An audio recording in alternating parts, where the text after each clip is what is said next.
Bismillah. Allahumma salli ala Sayyidina Muhammadin tibbil qulubi wa dawaiha wa afiyatil abdani wa shifaiha wa nuril absari wa dhiyaiha wa ala sahbihi wa sallim. Allahumma salli ala Sayyidina Muhammadin qulubi wa dawaiha wa afiyatil abadah shifaiha wa nuril absari wa dhiyaiha wa ala alihi wa sahbihi wa sallim. Allahumma ala Sayyidina Muhammadin tibbil qulubi wa Allah wa afi abdani wa shifaiha wa nuril wa dhiyaiha wa ala alihi wa sahbihi. Allahumma salli wa sallim wa barik alaihi wa ala alihi. Bismillah. Nawaitu ta'allum wa ta'lim والتذكر والتذكير والنفع والانتفاع والإفادة والاستفادة والحث على التمسك بكتاب الله وسنة رسول الله والدعاء إلى الهدى والدلالة على الخير ابتغاء وجه الله مرضاة قربه وثوابه. اللهم صل على سيدنا محمد صلاة تخرجني من ظلمات الوهم تكرمني بنور الفهم القول لما أشكل هذا يفهم أنك أنت تعلم ولا أعلم إنك أنت علام الغيوب. السلام عليكم ورحمة الله وبركاته.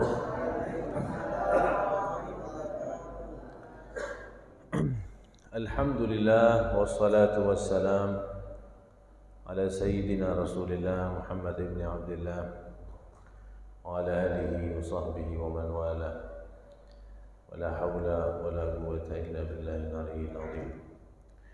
Allahumma salli wa sallim wa barik wa karrim wa majjid wa 'azzim wa tahannan wa takarram wa tarahham على سيدنا وإمامنا قدوتنا وقرة أعيننا طبيب قلوبنا سيدنا مولانا محمد الفاتح لما أغلق والخاتم لما سبق ناصر الحق بالحق والهادي إلى صراطك المستقيم وعلى آله وصحبه حق قدره ومقداره العظيم. أما بعد سبحانك لا علم لنا إلا ما علمتنا إنك أنت العليم الحكيم. تب علينا يا الله إنك أنت التواب الرحيم. اللهم يا من مقاليد الأمور كلها بيده وإليه يرجع الأمر كله يا فتاح يا عليم افتح علينا وعليكم فتحا قريبا. رب اشرح لي صدري ويسر لي أمري واحلل عقدة من لساني يفقهوا قولي بجاه النبي والصحب والآل. ربنا آتنا من لدنك رحمة وهيئ لنا من أمرنا رشدا رب يسر ولا تعسر رب تمم بالخير يا حي يا قيوم لا إله إلا أنت سبحانك إني كنت من الظالمين اللهم لا سهل إلا ما جعلته سهلا وأنت تجعل الحزن إذا شئت سهلا والحمد لله رب العالمين. Alhamdulillah, pada malam hari ini kita masih dipertemukan kembali oleh Allah di dalam mengkaji, menimba daripada warisan-warisan baginda Rasulullah sallallahu alaihi wasallam. Mudah-mudahan ilmu yang kita dapatkan ini menjadi ilmu yang bermanfaat, menjadi ilmu yang barakah, menjadi makanan untuk ruh, makanan untuk hati kita.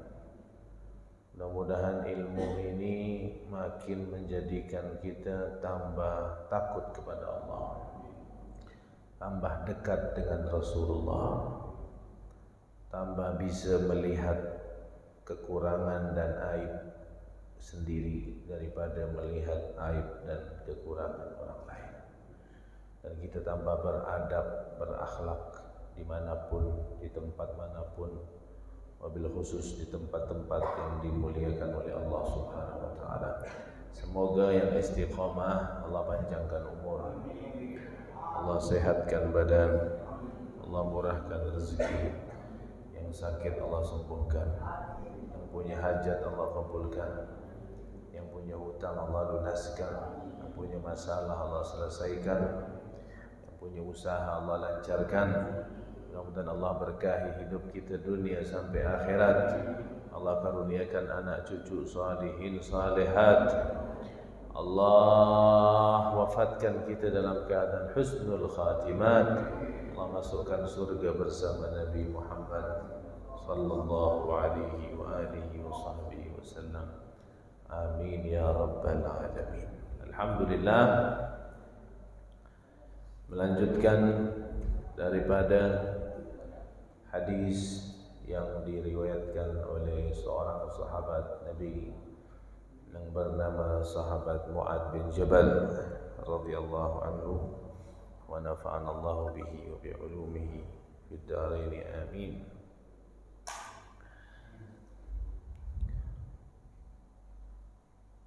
Wa qala wa tas'adu al-hafazatu بعمل العبد حتى يجاوز به إلى السماء الخامسة كأنه العروس المزفوفة إلى بعلها فيقول الملك الموكل بها قفوا واضربوا بهذا العمل وجه صاحبه واحملوه على عاتقه أنا ملك الحسد إنه كان يحسد من يتعلم ويعمل بمثل عمله وكل من كان يأخذ فضلا من العبادة كان يحسدهم ويقع فيهم أمرني ربي ألا أدع عمله يجاوزني إلى غيري. Masih hadis tentang bagaimana proses amal ibadah kita dibawa oleh malaikat hafazah untuk menghadap Allah Subhanahu wa taala. Di langit yang pertama ketemu sama malaikat yang mengecek amal ibadah yang ada. Ada apa? Lupa semua. Tak jalan-jalan. Gosip. Masa ibu-ibu lupa? Kan tiap hari gosip. Gosip. Yang kedua, fakhr. Di langit yang kedua ada malaikat yang mengecek amal ibadah yang ada fakhr. Fakhr itu bangga dengan hartanya, bangga dengan kedudukannya, bangga dengan kecantikannya. Fakhr, bangga diri. Kemudian yang ketiga, kibir. Langit yang ketiga, malaikat mengecek amal ibadah yang ada sombong. Sombong itu menolak kebenaran dan meremehkan manusia. Sombong. Kemudian dinaik langit keempat yang minggu kemarin, itu malaikat mengecek amal ibadah yang ada ujub. Ujub itu berbangga dengan ibadah. Dengan ibadah, lebih ke ibadah. Yang kelima, wa tas'adul hafadhatu. Malaikat hafadhah naik nih bi amalil abdi, membawa amalan ibadah seorang hamba, hatta yujawiza bihi ila sama'il khamisah, sampailah naik ke langit yang kelima. Berarti yang empat tu dia sudah selamat. Tak ada gosip, tak ada fakhr, tak ada kibir, tak ada ujub. Selamat. Naik ke langit kelima. Dia punya ibadah ni saking bagusnya sampai diumpamakan di situ ka'annahul arus al-mazfufati ila ba'liha. Seperti pengantin baru yang didandan untuk ketemu sama calonnya. Macam mana tu kalau orang pengantin tu? Pengantin didandan apa enggak? Ada enggak pengantin tak didandan? Pengantin mesti didandan, bajunya bagus, di make up, pakai minyak wangi, penampilannya harus indah, harus enak dilihat mata, aromanya wangi, mandi. Malah sebelum acara nikah 3 hari sebelumnya bertangas. Betul?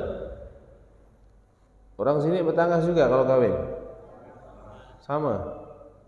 Sama berarti ya. Bertangas. Tahu bertangas tak? Ini wong Jawa iki. Tahu bertangas? Ada wong Jawa ini. Oh no, tahu bertangas ya? Dipekap pakai apa tu? Biar bau-bau yang tak nyaman itu. Nanti kalau malam pertama bau ketek kan tak enak. Amal ibadah kita pun seperti itu. Udah mau naik langit kelima ni, amalan-amalan yang hebat-hebat ini sampai diibaratkan seperti pengantin baru yang akan siap mendatangi suaminya.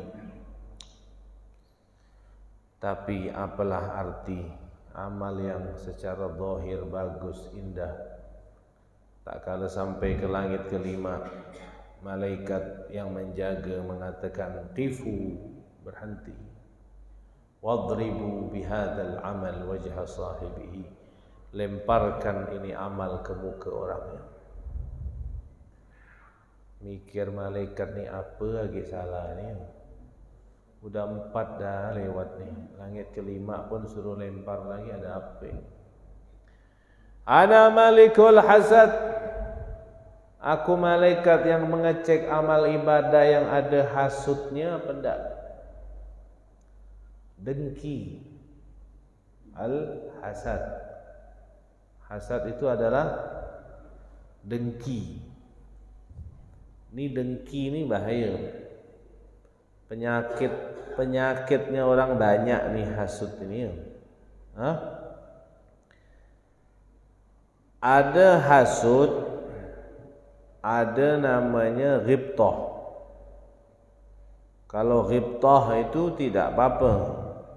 Kalau yang tak boleh itu hasud. Apa bedanya hasud sama ghibtah? Kalau ghibtah itu kepengen seperti orang, cuma tidak ada niat kepengen menghilangkan nikmat orang. Kalau hasud itu tamanni zawalan ni'am, berupaya, berkeinginan gimana caranya nikmat orang itu hilang. Paham tak? Beda tak tu? Ada orang beli mobil, ente pengen ya Allah, pengen aku kayak punya mobil dia tu. Itu namanya ghibtah. Tapi bagaimana ya caranya biar kempes ban dia ni? Itu namanya hasud. Atau gimana caranya supaya mobil ini nabrak ke atau kena curi ke? Kepengen nikmat orang lain hilang, itu namanya hasud. Ini radha'il. Kalau dalam ilmu tasawuf namanya ar-radha'il, kotoran-kotoran hati. Ini penyakit hasud ini yang bisa menghinggap siapapun, mau dia ulama ke, mau dia siapa. Kalau udah hasud ni bahaya. Dan biasanya orang hasud sesuai dengan kapasitas dia. Pedagang ya hasudnya sama dagang. Dokter ya hasudnya sama dokter. Ulama ya hasudnya sama ulama. Begitu. Dia bersaing-saing. Bukan beda pendapat, beda pendapatan. Ya, hanya hasud, dengki. Ini bisa menghinggap siapapun, tak pandang bulu ini hasud ini. Dan hasud ini lebih parah dari iblis, lebih parah dari Fir'aun. Hasud ini. Nah, ini kadang masuk ke dalam sanubari kita pelan-pelan tanpa kita sadari, ya kan? Tak kala kita melihat ada orang lebih sukses dari kita. Tak kala kita melihat ada orang lebih hebat ibadahnya dari kita. Ada orang yang lebih unggul dari kita. Masuk tuh pelan-pelan tuh. Ada orang karirnya lebih bagus, pekerjaannya lebih bagus. Mulai itu masuk hasud. Kotoran ini dapat mempengaruhi manusia, akhirnya dari hasud akhirnya melakukan perbuatan yang tidak diridhoi oleh Allah, bisa naudzubillah sampai membunuh seperti yang terjadi oleh putranya Nabi Adam. Siapa? Qabil membunuh saudaranya Habil karena hasud. Hasadan min indi anfusihim, hasud dengan apa yang dimiliki oleh orang lain. Makanya Al-Habib Abdullah bin Alawi Al-Haddad di dalam kitabnya Adab Sulukil Murid, beliau mengatakan orang yang hasud itu adalah orang yang sedang bermusuhan dengan Allah. Kenapa? Seakan-akan dia tak terima Allah ngasih. Ya kan? Yang ngasih siapa? Sekarang dia tak terima, berarti dia tak terima dengan Allah. Seakan-akan kalau bahasa lisannya itu dia mengatakan, ya Allah, ngapalah kau beri dia? Seakan-akan begitu bahasanya. Ngapalah kau ngasih dia? Apa tak ngasih aku ya? Itu orang hasud tu sedang bermusuhan dengan Allah Subhanahu wa taala. Makanya orang hasud tidak akan pernah tenang hidupnya. Makin orang tu bagus, makin sakit hati. Ente kalau udah tahu ada orang yang hasud sama ente, tampakkan sekali, gaya-gayakan sekali, biar tak bisa tidur dia. Ya, maka aku sering-sering masang status. Kalau tak pasang nanti tak ada bahan dia nak hasud, biar dia tak bisa tidur mikir kan. Ya kan? Orang tu kalau hasud minimal dia sumpek hidupnya, karena mikir sumpek kalau nengok orang sukses, orang beli kulkas dia yang kepanasan. Ya kan? Orang beli kulkas 2 pintu, dia beli 6 pintu besok. Tak mau kalah. Ya, Masya Allah. Ini penyakit hasud bahaya sekali. Sampai Allah Subhanahu wa ta'ala memerintahkan kita untuk meminta perlindungan dari orang yang hasud. Qul a'udzu birabbil falaq min syarri ma khalaq wa min syarri ghasiqin idza waqab wa min syarri nafatsati fil 'uqad wa min syarri, dan minta perlindungan dari orang yang hasud apabila dia hasud. Bahaya orang hasud. Al-hasud la yasud. Orang hasud tidak akan bisa jadi pemimpin, tidak akan pernah berhasil, tidak akan pernah beruntung. Al-hasad ya'kulul hasanat kama ta'kulun narul hatab. Kata Nabi, hasud itu memakan pahala kita seperti api memakan kayu bakar, tanpa terasa pahala habis kalau kita hasud. Cuman tadi dibedakan tadi itu kata Imam Ghazali, ada orang yang pengen tapi tak kepengen nikmatnya orang hilang. Itu kan terjadi di zaman Nabi Musa kalau tidak salah itu. Ada orang punya 1 ekor sapi, sapinya bagus. Tetangganya nih hasud. Datang iblis menyerupai manusia. Datang ke rumah orang yang hasud nih. Dia bilang, tetangga gue punya sapi bagus. Iya mang, kata dia. Udah aku incar dah tu. Kata dia, incar apa? Mau ku bunuh sapi tu. Udahlah, jangan kau bunuh. Kata iblis ni nyerupai manusia. Nak ngetes dia. Aku nanti belikan kau yang lebih bagus dari itu. Mau? Tak mau. Aku maunya sapi dia mati pokok. Udahlah, aku kasih kau 10. Kayak gitu. Mau? Tak mau. Aku mau punya dia mati pokoknya. Aku kasih 100. Tak mau. Ini orang hasud nih, bahaya kan. Kasih berlipat-lipat pun dia tak mau. Dia mau punya orang tu habis. Dia mau punya orang itu mati. Dia mau orang itu tutup toko, tak usah buka. Hasud ni bahaya. Akhirnya nanti lari ke sihir, santet ini apa sebagainya. Naudzubillah, Allah yahfaz. Mudah-mudahan kita dijaga Allah dari orang-orang yang hasud. Makanya ada istilah namanya penyakit ain. Nah, ini hati-hati. Penyakit ain. Ainul hasidin. Penyakit ain. Ain itu artinya mata. Ainul hasidin, matanya orang yang hasud. Matanya orang yang hasud itu pandangannya panas. Kalau udah lihat kita, nanti kita akan ada musibah yang akan menimpa kita tanpa kita ketahui. Ini penyakit paling ditakuti oleh para ulama-ulama. Namanya penyakit ain. Makanya jangan, apalagi budak-budak kecil, jangan suka dipamer-pamer di status. Nanti ada orang muji, dia muji tapi dia tuh hasud, mandang itu panas, bahaya. Itu penyakit ain ini tak ada obatnya di Antonius, tak ada. Tak ada di Sudarso, tak ada. Apa obatnya? Satu, solawat kepada Nabi Muhammad. Makanya kalau ada orang muji, Allah bagusnya sarung kau ni, Allahumma shalli ala Muhammad gitu. Itu obatnya. Anak sering dulu tu orang muji-muji balik koyak terus sarung tu. Itu ain, betul itu. Kejadian itu. Pernah juga HP sekali dulu bagus, HP NTB betul. Anak lupa solawat, balik pas membuka jok jatuh pecah. Itu penyakit ain dan itu ada, itu penyakit ain itu.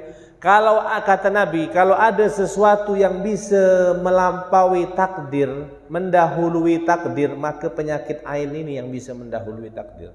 Kalau bisa mendahului takdir, maka penyakit ain ini. Hati-hati. Jangan sembarang posting. Ibu-ibu jangan posting di Facebook mukanya, jangan. Lebih tertutup, nanti orang muji habis. Ya kan? Kecuali dakwah untuk syiar tak masalah. Kalau untuk pribadi lebih baik dijaga. Nanti orang muji kena ain nanti. Bahaya nih penyakit ain. Ain ini adalah matanya orang-orang yang hasud, yang tak suka sama kita. Jadi perlu juga baca wirid-wirid.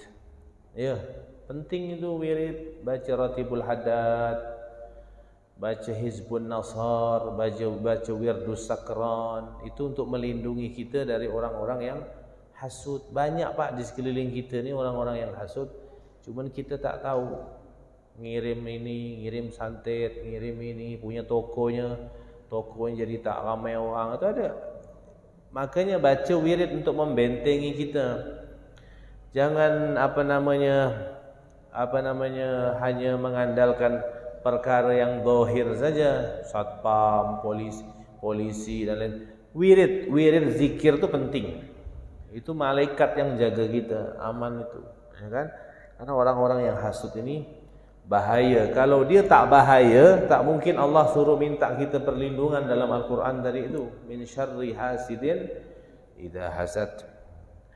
Tapi kalau ghibtah boleh.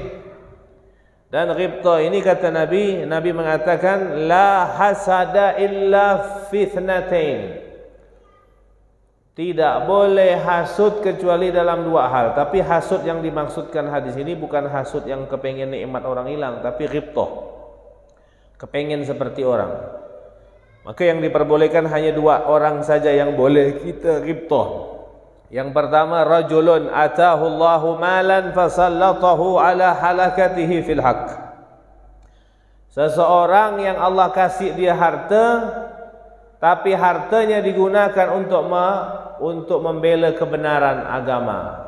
Itu boleh kita ghibtah. Ya Allah, pengen aku kayak dia tu, banyak duit bisa bantu agama. Boleh kita ghibtah sama dia, kepengen seperti dia. Sama yang kedua, rajulun atahu Allahu hikmatan fahuwa yaqdi biha wa yu'allimuha. Orang yang dikasih Allah ilmu, hikmah, dan dia bisa mengajarkannya. Nanti lihat ustaz, habib, ulama, ya Allah pengen aku kayak dia punya ilmu bisa ngajar. Tu boleh kita ghibtah, kepengen seperti dia. Dua orang ini. Dan kita ghibtah kepada dua orang ini dapat pahala kita. Kepengen jadi orang baik, punya duit bisa bantu agama, punya ilmu bisa ngajarkan. Selain dua ini boleh-boleh saja. Misalkan ada orang punya mobil, ya Allah aku pengen punya mobil kayak dia, maka hukumnya mubah, tak dapat pahala. Tapi kalau kepengen jadi ustaz, pengen jadi ulama, pengen punya harta bisa sedekah, maka dapat pahala. Niat kita sudah sampai walaupun kita belum mengerjakan. Tapi kalau kepengen nikmat orang hilang, ni ada orang kaya Masya Allah dermawan, tapi dia hasud bukan ghibtah. Dia kepengen si orang kaya ni mati biar tak sedekah lagi. Ini salah. Pengen ulama, aku bunuh ke ustaz ini ni, kata dia. Banyak omong ustaz ini ni, kata dia kan. Kempeskan ya aban mobil dia habis ini. Anak ngeri-ngeri kan ni mobil anak kempes depan nanti. Tak apa-apa, dia ngempeskan ban anak tak apa-apa. Nanti balik rumah perut dia boncet nanti. Dia santet, anak bisa gak nyantet orang? Ya kan? Jadi itu dua yang dibolehkan kita ghibtah. Selain itu boleh sih, cuma tidak berpahala. Kita ghibtah tu kepada orang-orang yang mulia. Ya kan? Tak bisa kita pengen ya Allah anak-anak aku nanti Allah pengen. Itu ghibtah yang baik. Hakada penyakit hasud yang diperintahkan oleh Allah untuk kita meminta pertolongan daripada orang-orang yang hasud. Naam. Dikatakan inna a'dhaman nas hasadan al-aqrabun wal jiran. Siapa orang yang paling hasud sama kita? Ini pertanyaan. Siapakah orang yang paling hasud sama kita? Artinya jalan-jalan untuk dia tu hasud sama kita tu lebih cepat gitu. Siapa? Disebutkan di sini adalah al-aqrabun wal jiran.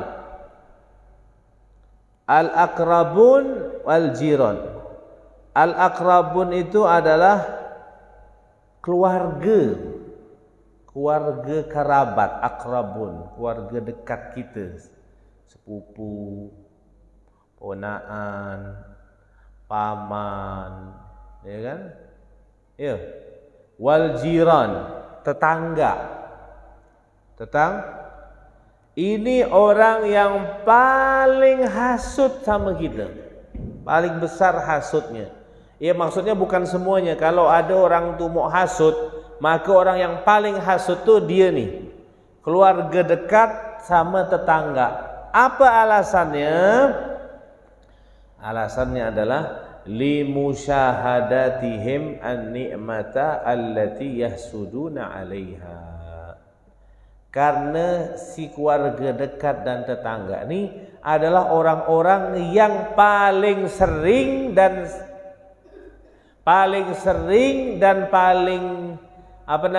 bisa melihat daripada kenikmatan kita, ya kan? Yang paling nengok kenikmatan kita kan keluarga dekat sama tetangga. Adapun orang-orang yang jauh kan tak nengok. Jadi tak ada pintu untuk hasud tu, tak ada. Kalau tetangga kan tiap hari kan mandang kita, betul bu? Tiap hari ketemu. Tengok tadi malam dia beli sendal baru. Oh, tangga ninting dah, alamak. Baru ya tu. Ya kan? Banyak duit tu. Ya kan? Mulai hasut. Lengah-lengah orang diambil sebelah. Ya kan? Itu tetangga, keluarga dekat juga begitu. Bi khilafil ba'id, beda dengan orang yang tinggalnya jauh. Makanya Sayyidina Umar Ibn Al-Khattab pernah menulis surat kepada seorang sahabat yang bernama Abu Musa Al-Ash'ari untuk memerintahkan mur zawil qarabat ayatazawaru wa la yatajawaru. Ini ilmu ni. Kata Sayyidina Umar bilang ke Abu Musa Al-Ash'ari, kirim surat untuk memerintahkan orang-orang yang punya hubungan kerabat dekat disuruh saling berziarah saja, tapi jangan saling bertetangga.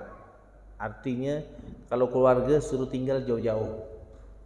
Suruh saling bersilaturahmi datang, bukan saling bertetangga. Paham tak tuh?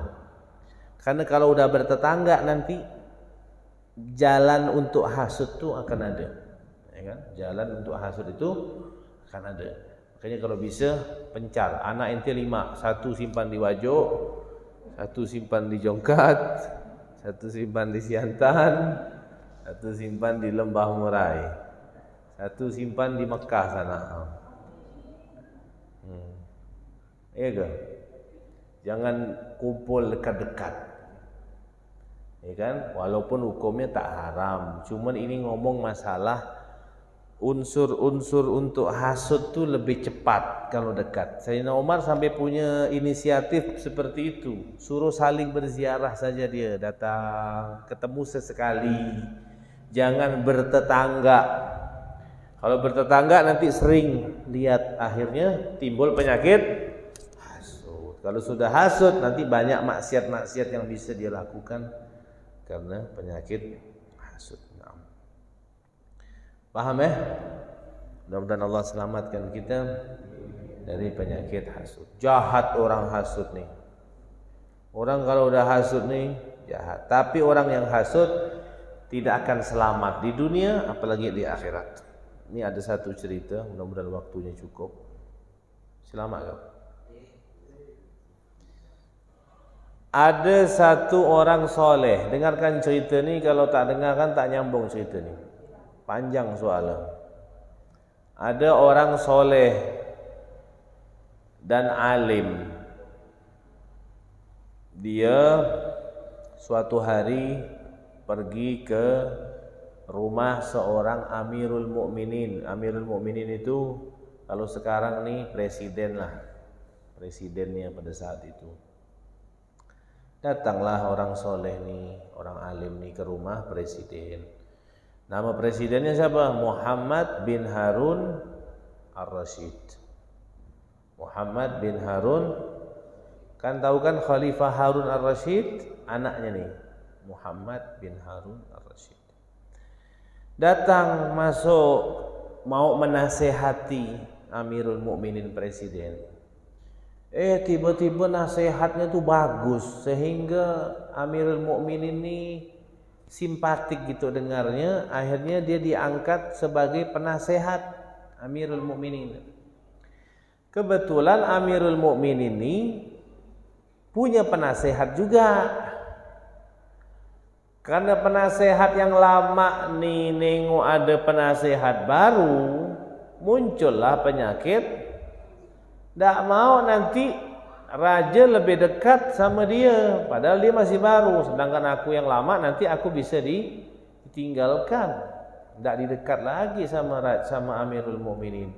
Maka si penasehat yang lama nih, yang hasud nih, dia bikinlah cara. Gimana caranya supaya orang soleh ini dikeluarkan dari tempat ini biar tak jadi penasehat.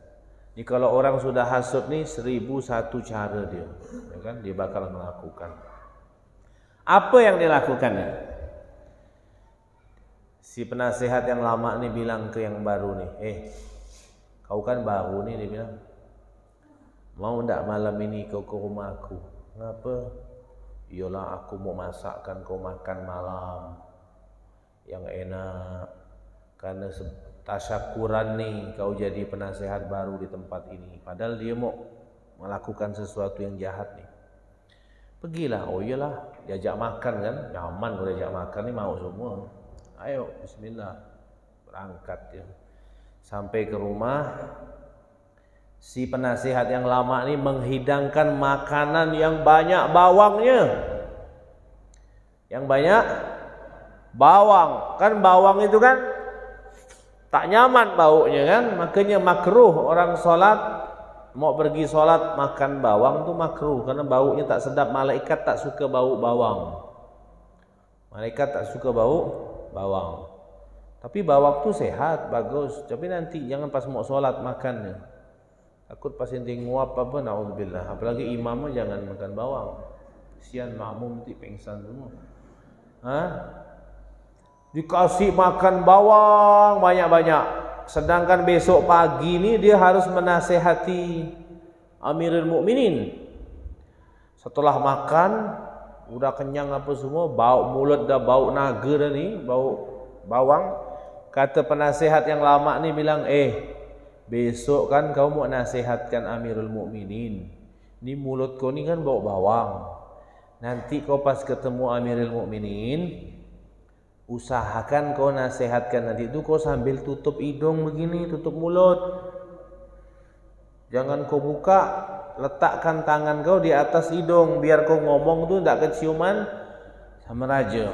Oh iyalah, siaplah kata dia, baliklah dia ni. Malam itu juga pas dia balik, si penasehat lama datang ke Amirul Mukminin. Dia bilang, Amirul Mukminin, memang penasehat yang baru nih, kata dia kurang ajar nih. Apa pula? Iya, tadi dia bilang mulut kau bau naga, kata dia. Benarlah sikit. Iya, kalau kau tak percaya ya, besok kau tengok dia nanti, pasti dia nutup hidung, karena dia tak mau cium mulut kau bau naga. Disiasati sama dia, betul kan? Padahal dia yang ngasih makan bawang, dia nyuruh nutup hidung besok biar tak keluar bau bawang. Dia datang ke Amirul Mukminin bilang, isi tadi tu bilang kau mulut kau bau busuk. Besok nanti kalau kau tak percaya, dia pas nasihat pasti nutup hidung, seakan-akan dia tak mau cium mulut kau. Padahal dia supaya dia tak bau bawang. Ini orang hasut nih, bahaya. Udahlah, pergilah besok nih si penasehat nih datang menasehatkan seperti biasa sambil nutup hidung, takut bau bawang keciuman.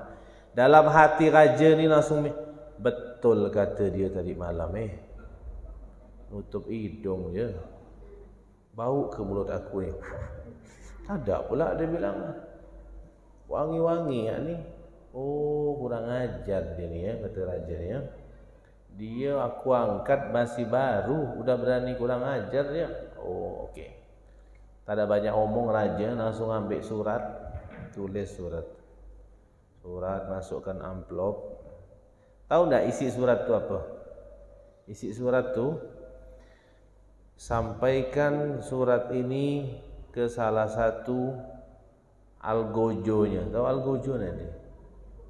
Apa algojo tu? Tukang beri orang, tukang bunuh orang. Dalam surat tu, tapi isinya tak tahu nih isinya. Apabila surat ini datang kepada kau, tolong kau sembelih kepala orang yang bawa surat ni. Tutup surat, kasihkan ke si penasehat yang baru tadi ni, yang hampir jadi korban ni. Bawalah dia surat ni, mau pergi ngantarkan ke algojonya ni. Dia tak tahu isi surat ni, nyuruh algojo ni bunuh dia, karena dia yang bawa surat. Ketemu sama penasehat yang lama tadi, yang hasut. Mana kau boy? Dia bilang, bawa surat tu besar apa tu? Dia kira hadiah ni. Dia kira hadiah, ngasih can ke apa ni kan. Tak tumben-tumben ni raja ngasih. Karena raja tu kalau ngasih amplop pasti isinya harta, bukan ini bukan itu. Karena dia kan dah pengalaman, dia dah lama. Akhirnya dia nawar. Orang hasut tetap kena dia. Dia bilang, udahlah, kata dia, kau tahu tak isinya apa? Tak tahu. Ini hadiah pasti ni. Kau disuruh hantar ke mana? Suruh hantar ke sana. Tak, udahlah, tak usah aku hantar, biar aku yang hantar. Dia tak tahu padahal isi dalamnya perintah untuk penggal palanya, yang bawa surat suruh penggal. Kata dia, oh tak bisa nih, kata penasihat baru, ini amanah dari raja. Udahlah, aku kasih kau 2.000 dinar. Kau diam-diam kat sini, biar aku yang bawa. Dia kira duit ni kan 2.000 dinar, nanti balik modal bahkan ya kan. Pasti berangkat dia bawa surat. Sampai di rumah, apa pula rumah orang ini pula ni, kata dia ni. Ini Al-Gojo ni dia bilang kan. Akhirnya udahlah, Assalamualaikum, salam. Dikasih, dibuka sama Al-Gojo. Siapa yang datang bawa surat ini suruh sembelih kepalanya. Sini kalau aku sembelih kepala kau. Apa ni dia bilang? Tak ada sembelih-sembelih. Anak kira ini hadiah. Nanti anak tanya raja dulu. Tidak ada tanya-tanya raja. Apa yang sudah ditetapkan raja tak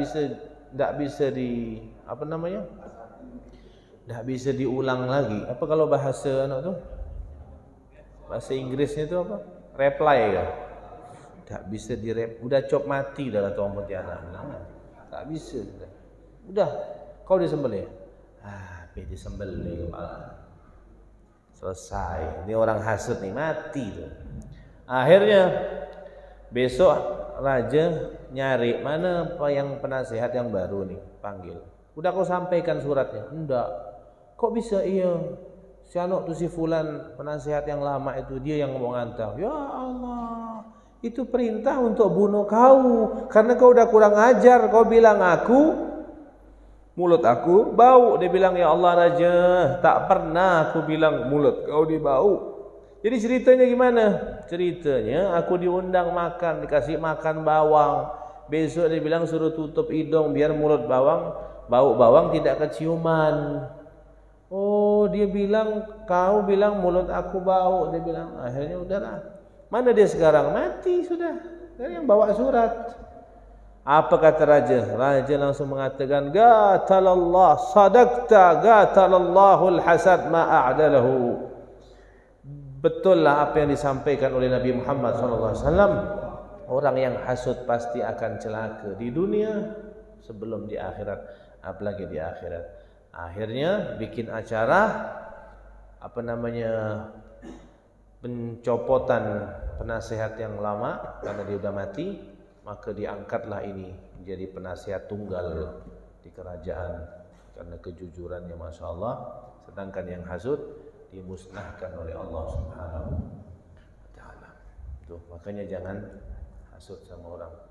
Mudah-mudahan kita selamat insyaallah. Lihat nikmat orang, lihatlah di situ ada pemberian Allah. Am yahsudunan nas ala ma atahumullahu min fadlih. Apalah yang mau dihasudkan manusia ni dari sesuatu yang Allah yang memberi. Ya kan? Allah yang memberi orang itu, kenapa kita yang harus hasud? Bukan dia dapat dengan sendirinya, tapi Allah yang memberikan karunia itu. Kalau kita hasud berarti kita tidak terima dengan apa yang Allah berikan.